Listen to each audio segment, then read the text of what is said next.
आज हम एक ऐसी किताब के कुछ सबसे ज़रूरी आइडियाज़ पर एक गहरी नज़र डाल रहे हैं, जिसने दुनिया भर में करोड़ों लोगों के पैसे को लेकर सोच पर एक गहरा असर डाला है। किताब है रिच डैड पुअर डैड। हमारे पास इस किताब से निकाले गए 10 दमदार सिद्धांत हैं और हमारा मकसद सिर्फ इन्हें जानना नहीं, बल्कि ये देखना है कि ये हमारी रोज़मर्रा की ज़िंदगी में कैसे काम करते हैं। बिल्कुल।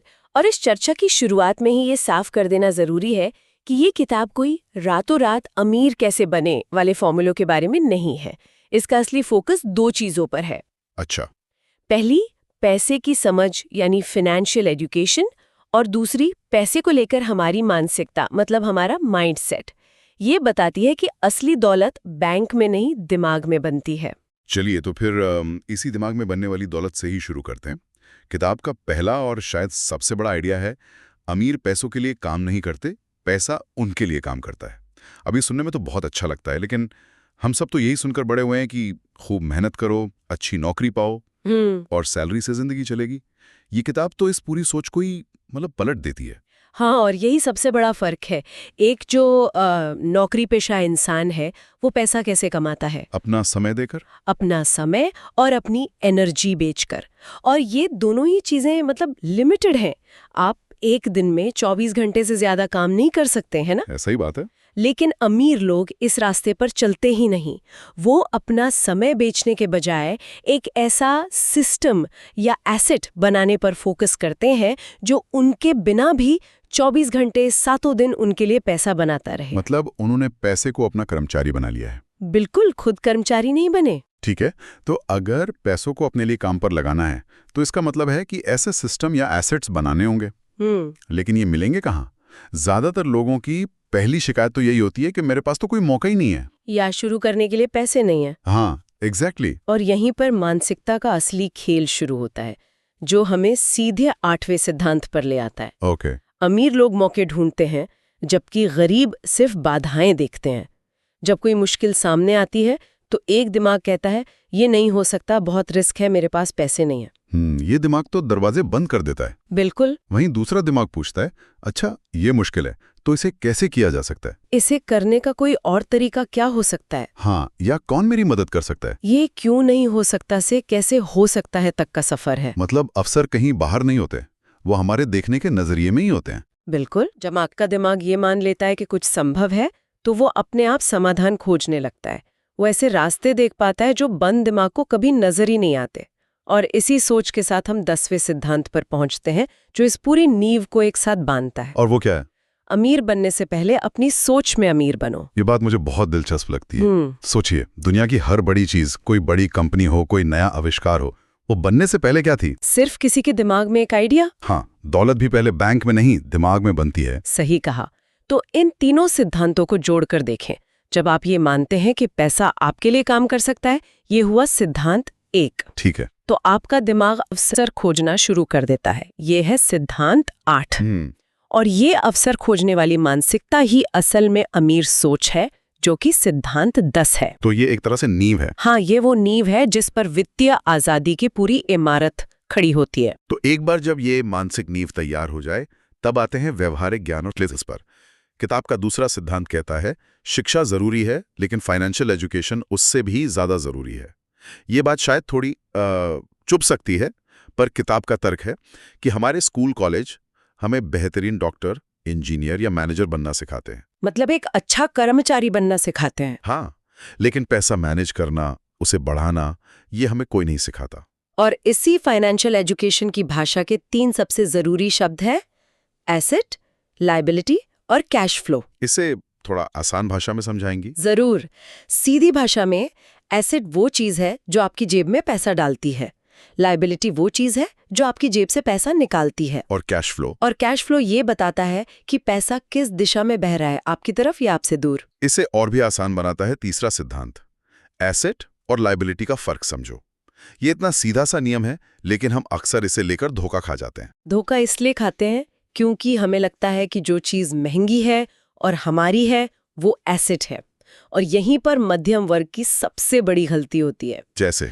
वो घर जिसे वे अपना सबसे बड़ा एसेट मानते हैं, असल में तब तक एक लायबिलिटी है जब तक उसकी EMI, प्रॉपर्टी टैक्स और मेंटेनेंस वो हर महीने उनकी तनख्वाह का एक बड़ा हिस्सा खींच रही हैं। क्योंकि वो उनकी जेब से पैसा निकाल रहा है, डाल नहीं रहा। एग्जैक्टली। जबकि अमीर लोग क्या करते हैं? अमीर लोग अपनी कमाई से पहले एक ऐसी सोने का अंडा देने वाली मुर्गी यानी एसेट खरीदते हैं, जैसे कि कोई छोटी प्रॉपर्टी जिससे किराया आए। हाँ, या कोई बिजनेस या डिविडेंड देने वाले स्टॉक्स, और फिर उस अंडे से मिलने वाले पैसे से अपनी शौक पूरे करते हैं, जैसे बड़ा घर या गाड़ी। ओहो, तो क्रम का फर्क है। क्रम का यही फर्क ही सब कुछ बदल देता है। वो लायबिलिटी खरीदते हैं लेकिन अपने एसेट की कमाई से, अपनी मेहनत की कमाई से नहीं। ये सुनने में इतना आसान लगता है, लेकिन जब मैं अपने खर्चों के बारे में सोचता हूँ तो एहसास होता है कि हम कितनी ही चीजें सिर्फ इसलिए खरीदते हैं ताकि समाज में अच्छे दिख सकें।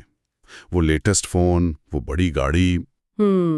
शायद असली लड़ाई पैसे से नहीं बल्कि सामाजिक दबाव से है। आपने बिल्कुल सही नस पकड़ी है।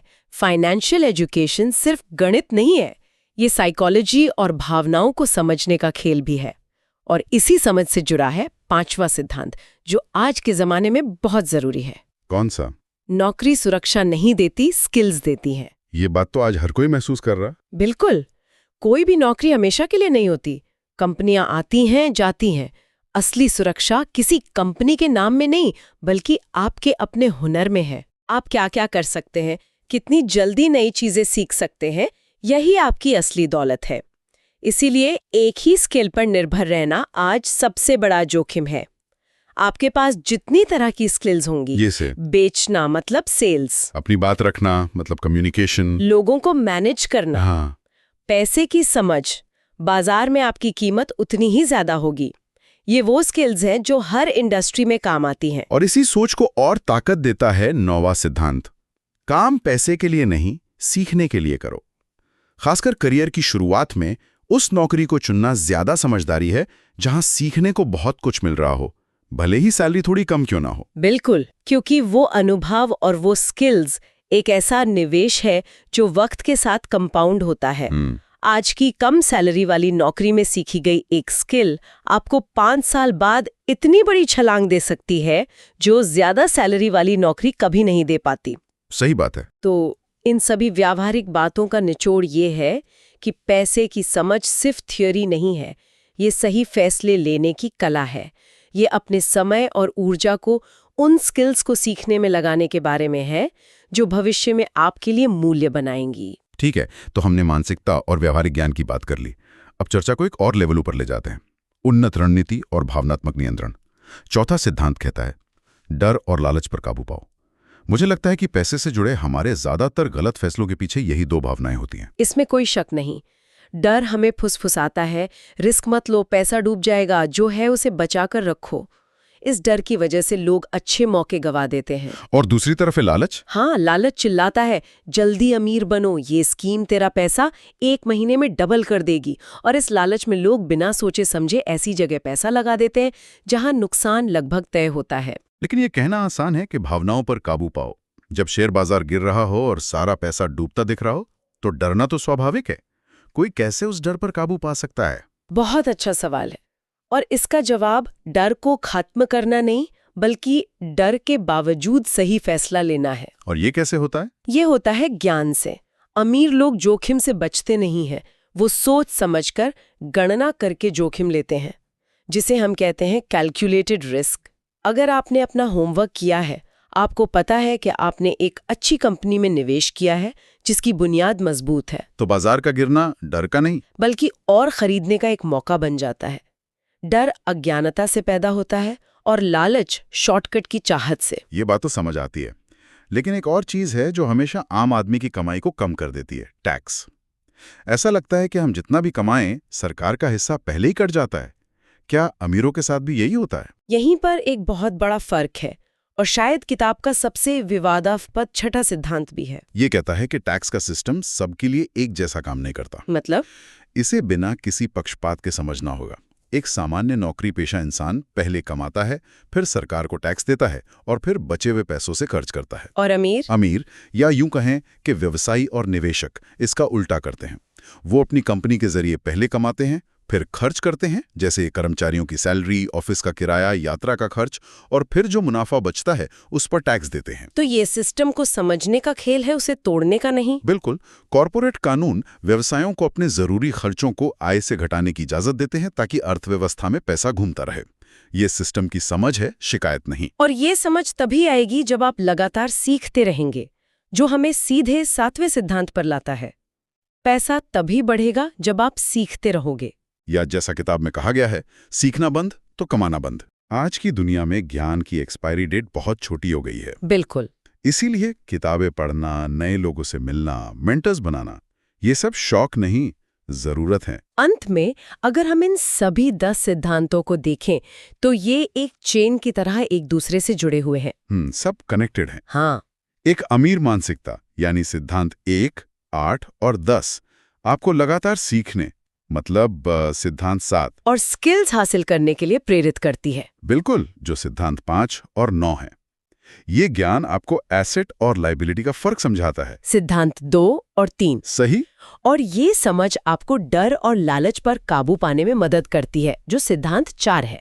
और आखिर में जब आप सिस्टम को समझते हैं तो आप उसे अपने फायदे के लिए इस्तेमाल कर पाते हैं, जैसे टैक्स के मामले में सिद्धांत 6। ये एक पूरा चक्र है। बिल्कुल सही। तो इस पूरी चर्चा का निचोड़ शायद यही है कि आपकी डिग्री आपको एक नौकरी तो दिला सकती है। हाँ। तो पैसों के लिए काम करते रहेंगे या पैसा आपके लिए काम करेगा? आप कितने पढ़े लिखे हैं, इससे ज्यादा जरूरी यह है कि आप पैसों के बारे में सोचते कैसे हैं। और अंत में श्रोताओं के लिए एक विचार छोड़ना चाहूंगी। ये किताब कहती है कि पैसा असल में एक आइडिया है। अच्छा। हाँ, अगर ये सच है और दौलत पहले दिमाग में बनती है, तो असली सवाल ये नहीं है कि मैं और पैसा कैसे कमा सकता हूँ। तो फिर असली सवाल क्या है? असली और ज्यादा शक्तिशाली सवाल ये है, आज मैं अपने सबसे कीमती एसेट यानी अपने दिमाग को और बेहतर बनाने के लिए ऐसा कौन सा एक नया आइडिया या स्किल सीख